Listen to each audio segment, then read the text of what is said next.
All right, well, welcome everyone to the final Club Leadership Seminar webinar on risk management. It's good to see everybody here. My name is Lori Dawn Antea. I'm the coordinator for the Vibe District 1 Council, and I will be leading you through this process tonight. A little bit of background, I have been sort of taking on the risk management position in my club for the last few years.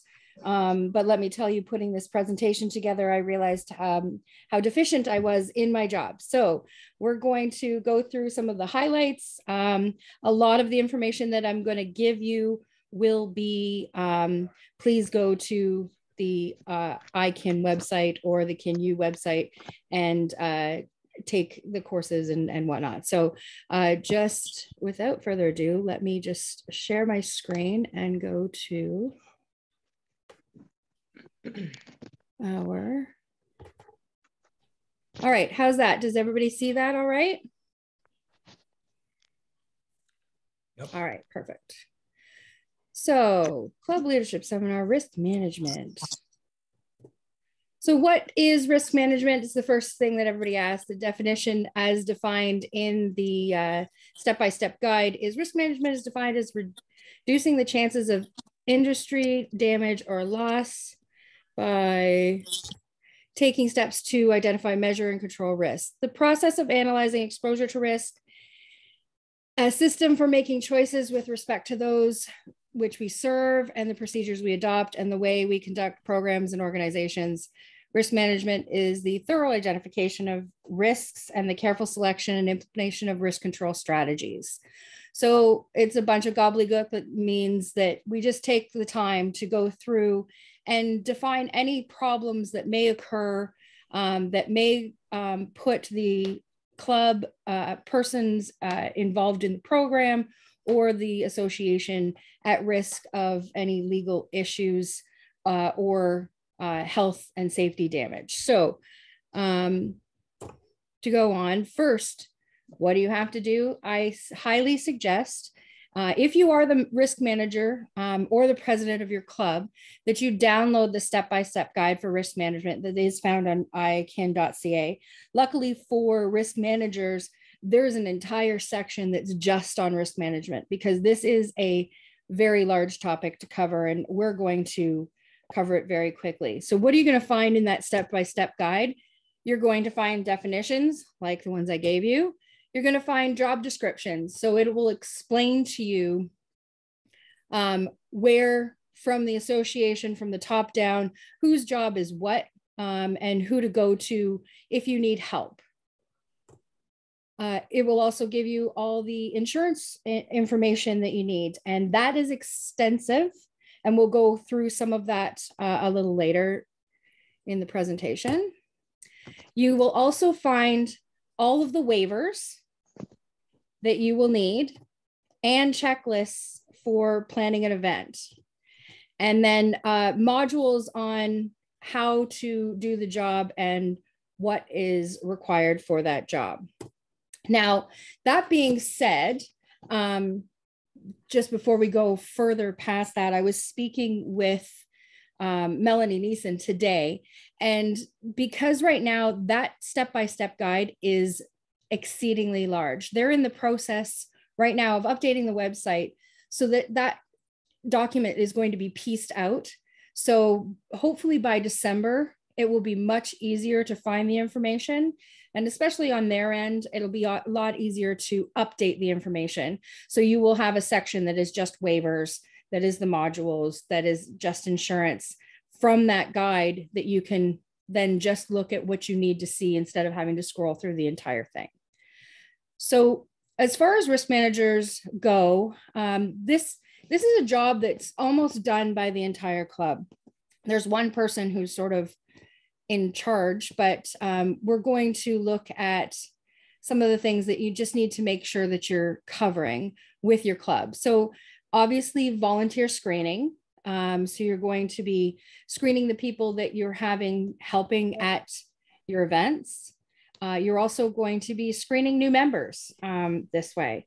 Part of our screening process, of course, is our criminal record checks that are required by all new members after 2018, I believe was the date. Right now, the president and the treasurer of your club must have a CRC on file with King Canada. If they don't, that needs to be done as soon as possible. It has to be into King Canada no later than November 15th, or your club will no longer be in good standing. So we want to make sure that that's taken care of. Now, the other thing that you need to look at is your declarations saying that I was a good person. So your criminal record checks and your good standing declarations, where you once a year, when you log into IKIN, which everybody should be doing, and I'm shocked and amazed when I went to my club's roster that only 2 of us have actually signed into IKIN since it's been up for the last month or so. So you want to make sure in your first meetings, a good practice is to have somebody that has a laptop or a tablet there that everybody can sign in, do the declarations, and get it all over and done with, so you don't have to worry. There are some issues with doing it on a phone. Sometimes it doesn't take it very well. We had that issue with somebody in our club last year. So the best possible option is to bring in a laptop, have everybody sign in, and get it all done at once. Now, the next thing, and probably one of the most important things as far as risk management is concerned, your job is to make sure that the insurance is up to date. And in particular, you're looking for your insurance reporting. And that also is another November 15th. You're going to hear that number a lot. Write that down, November 15th. And in your insurance reporting, you're going to be basically listing all of the events that you plan on doing that year. And it's very easy to do. It's one report that they actually propagate everything from the year before. So all you have to do is go in and make any changes to any events that you may or may not be doing anymore, take them out, add any new events that you are doing, how many members are in your club, all of that kind of thing. And that can all be done fairly quickly. And again, that is at ikin.ca under risk management. And it is under the insurance label. Actually, it's got its own insurance reporting. I'm just going through this. And then also on there is a really helpful how-to form guide, or you can watch the how-to video that they've put together that's available on YouTube with a link right in the insurance reporting page. So if you ever have any questions about your insurance reporting, always, always, always your best option is to speak with Melanie Neeson. She's in charge of basically everything risk management at headquarters. And from there, you're also going to request insurance certificates. When you are doing your actual event, just because you have put it on your insurance report does not necessarily mean that you are covered with that event. You need to request the insurance certificate, at which time then it can be sent to the insurance company. They're going to ask you all kinds of questions regarding alcohol and minors and all that kind of thing that are going to be at the event. Answer it to the best of your ability and send it in. No, I would say at least a month ahead to make sure that it is covered, because there may be just a certain thing that you have to do. You may be able to get like pay a little extra fee and get a waiver or whatever put onto that to make sure that works. So definitely, again, all available right on the website under the insurance tab, certificate of insurance. You just hit the link and it takes you right to the form. You fill it in online, and within a little while, usually within a week, somebody from headquarters will have gotten back to you with the either the certificate or they will let you know what they need in order to issue the certificate. All right.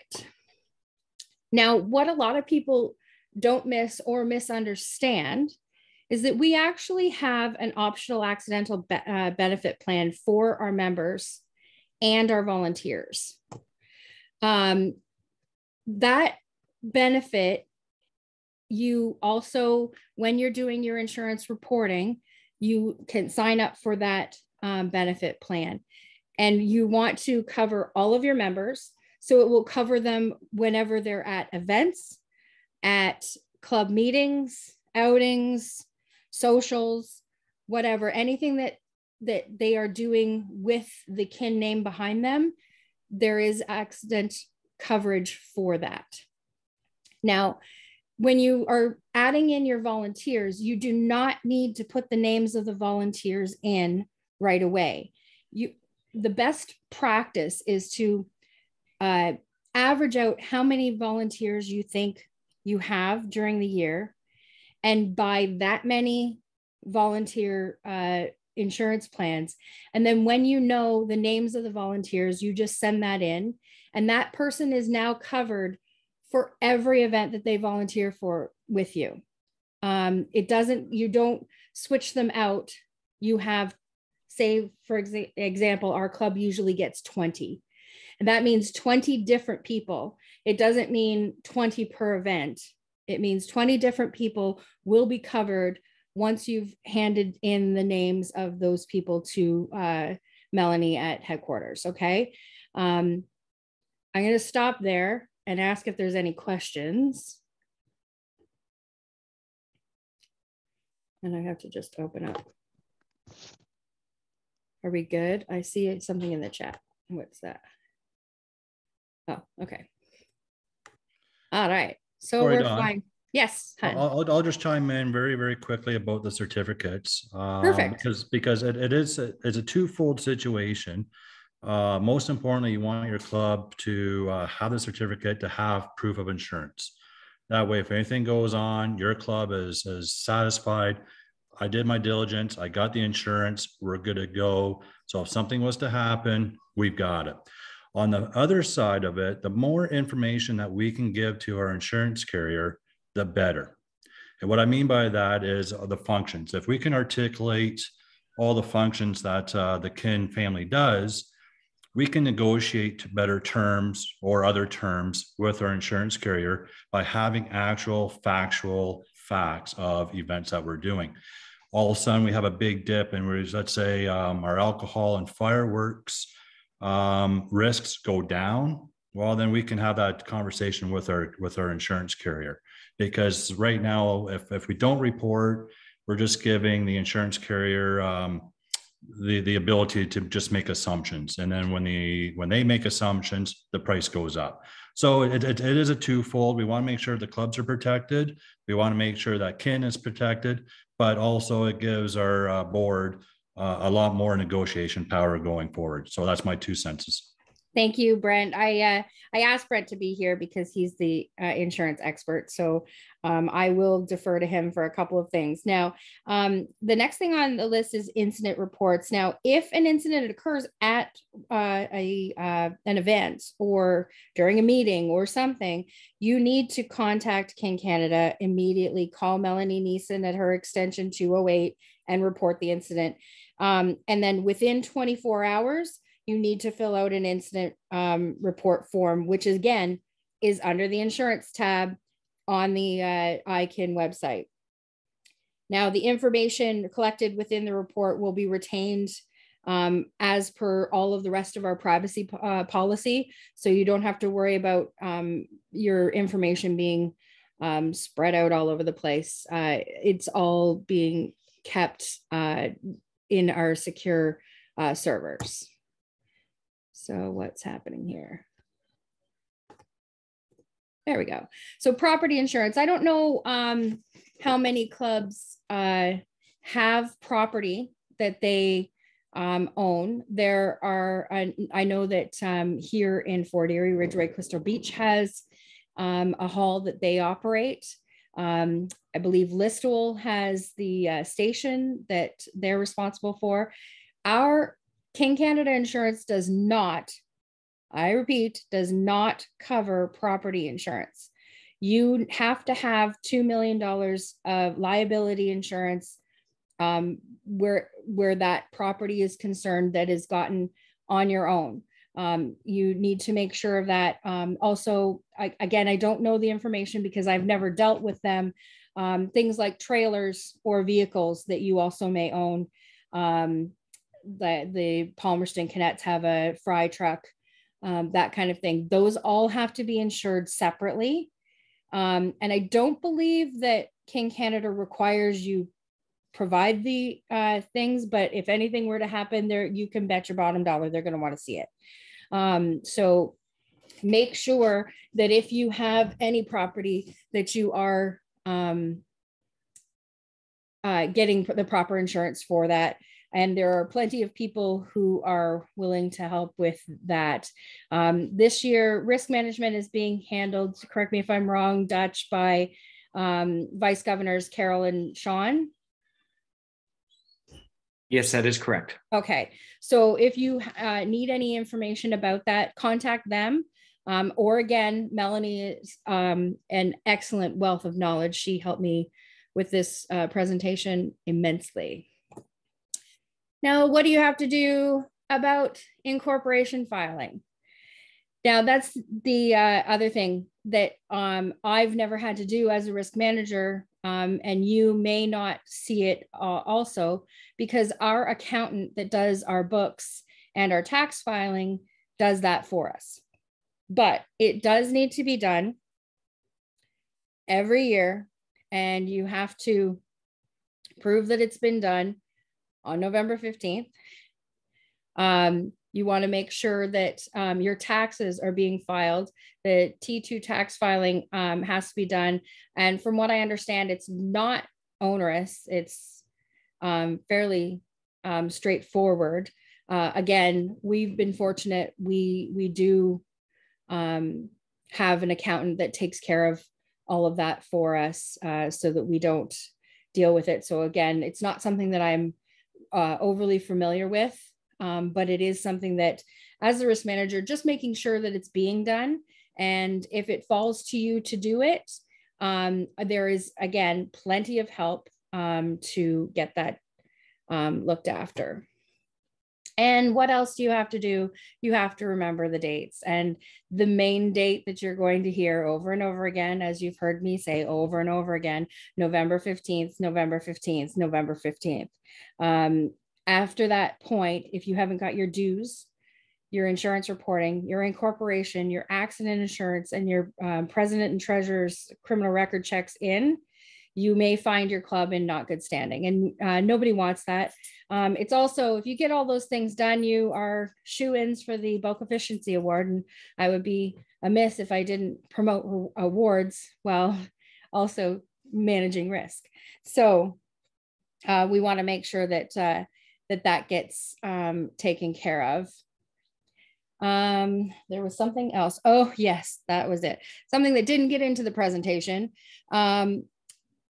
As of this year, SmartServe is requiring recertification for anybody that has gotten it any time before the last 5 years. So it's now renewable every 5 years. And anybody that has it and has had it for, like me, I've had it probably for 15, 16 years now. You, by July 23rd, I believe, or July 30th of 2023. Yes, that's what it is. July 2023. They will be requiring you to recertificate for SmartServe. So anybody that is doing alcoholic events will have to have at least one person that is SmartServe and responsible for that event. So make sure that it's possibly a good idea to arrange for a group course and do it all at the same time and just get it over and done with. So may I say something? Yeah. It might not be a horrible idea to find groups that are relatively local to you and pitch in together and get it done, because you can get a trainer come in, and if you spread out the cost, it might make it a little easier. Perfect.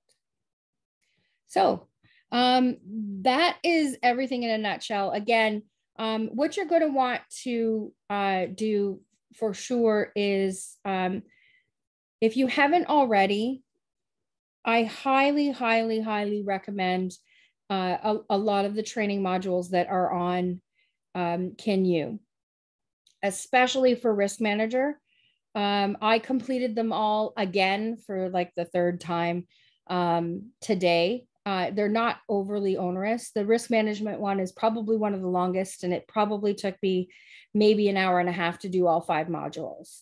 There's videos that you watch, and then a quiz that you do. It gives you a grade, and you can go back and do it again until you get it perfect. So I highly recommend that.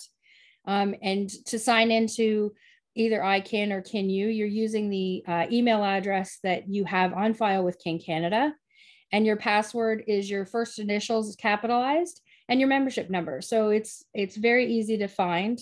If you need any of that information, your deputy governor will have your membership numbers, and they should have actually what email address you have on file, because I know I had to change mine because it was old, and so I couldn't access anything. So do we have any other questions, or did I forget anything that you think might be very important? I'm going to stop sharing and go back and see everybody's beautiful faces. Nothing. Hi, Marty. You mentioned Tomo. Yes. So let me just. There's a message in the chat. Yeah, I'm just looking at it here.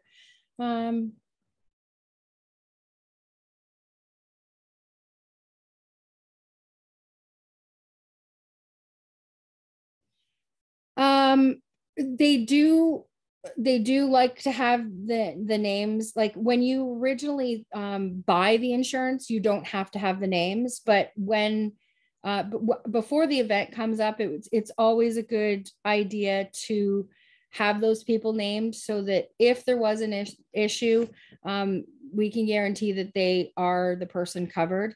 And again, once they're covered for one event, they're covered for the entire year. So once you've put somebody's name in there, they are now covered for the whole year. Okay. Anything else? I've got a quick question with regards to the volunteers. So let's say my club does 20 volunteers right at the national building. Mm-hmm. We give our names, we keep a list and all that fun stuff. If we need more, can we buy more after the fact? You know what? I have a feeling that it has to all be bought by November 15th. I'm not by our buildings. Pardon? At the same time as our national dues are due. Yeah. So I'm not sure if you can add extra. I can find that out. No, you cannot. Yeah, it's a quick call. Pardon, Dutch? No, you cannot. You can't? So at the Sugarbush, because we go through a lot of volunteers, we will add on like an extra 30, and we will pay for the extra 30. We will put in certain names for people that we know that keep coming back. Other than that, like we just order the extra, and then we'll just attach a name, or we just keep a list of whoever volunteered during that season. And if anything did happen, then they are covered. Like say for instance, like they broke their glasses, that is covered. A portion of that is covered under Ken Insurance, like so much money to replace those glasses. Say for instance, if they broke their leg, there's a certain amount of money that is allotted for that. It won't cover you for the whole thing, but it's just like literally a certain amount that is set. Here you go. And if I'm not mistaken, it's under $2 a license, for lack of a better term. That is correct. So So $60 to have 30 kicking around. If you don't use 10 of them, you're not out that much. It's better to have it, not need it, not have it, as always. Which is literally what insurance definition is, right, Brent? Jeanette, go ahead. So when we, because we weren't sure what was going to be allowed for the 2021-2022 kin year, we didn't apply for volunteers, insurance for volunteers. But when July Fest rolled around, we did that, and we were allowed to. Now, whether it was because it was extenuating circumstances or not, I don't know, but we bought the, what is it, the liability insurance? No, the separate insurance for volunteers anyway. We bought that separately for that event and paid separately for it. Just thought I'd. Right. Is there anything else, Brent, that you can think of that I may have missed? No, I think you nailed it. I think you did a great job.